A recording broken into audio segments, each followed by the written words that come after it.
During his inauguration ceremony in 1981, Ronald Reagan famously stated that government is not the solution to our problem.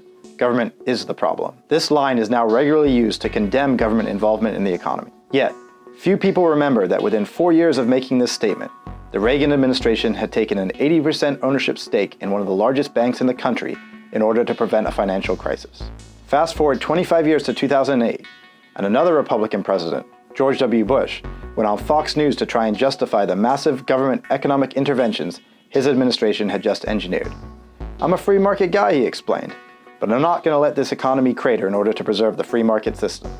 The actions of Reagan and Bush, as well as many other presidents, including Obama, Nixon, Truman, Roosevelt, and Wilson, demonstrate that far from being weak and ineffectual, government has a variety of powerful economic tools at its disposal and has the ability to succeed where private industry has failed. One of these is nationalization, the process of bringing privately controlled enterprises and other assets under public authority.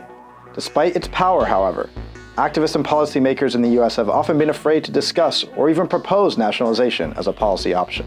In a new report for the Next System Project, I have attempted to document the long and rich tradition of nationalization in the United States. Railroads, telecommunications, radio, and arms manufacturers during World War I, for instance. The Tennessee Electric Power Company, banks, and gold and silver during the New Deal. Hundreds of companies across various sectors during World War II, including the Montgomery Ward department store chain, oil refineries and mines. Railroads and steel mills during the Korean War. Passenger and freight railroads in the 1970s.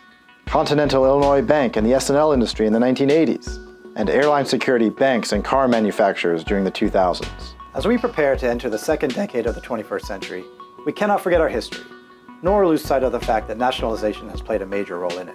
If we're serious about finding solutions to the intensifying and interconnected ecological, social, and political crises we face today, it is critical that we use every policy tool at our disposal. This has been Thomas Hanna for the Next System Project.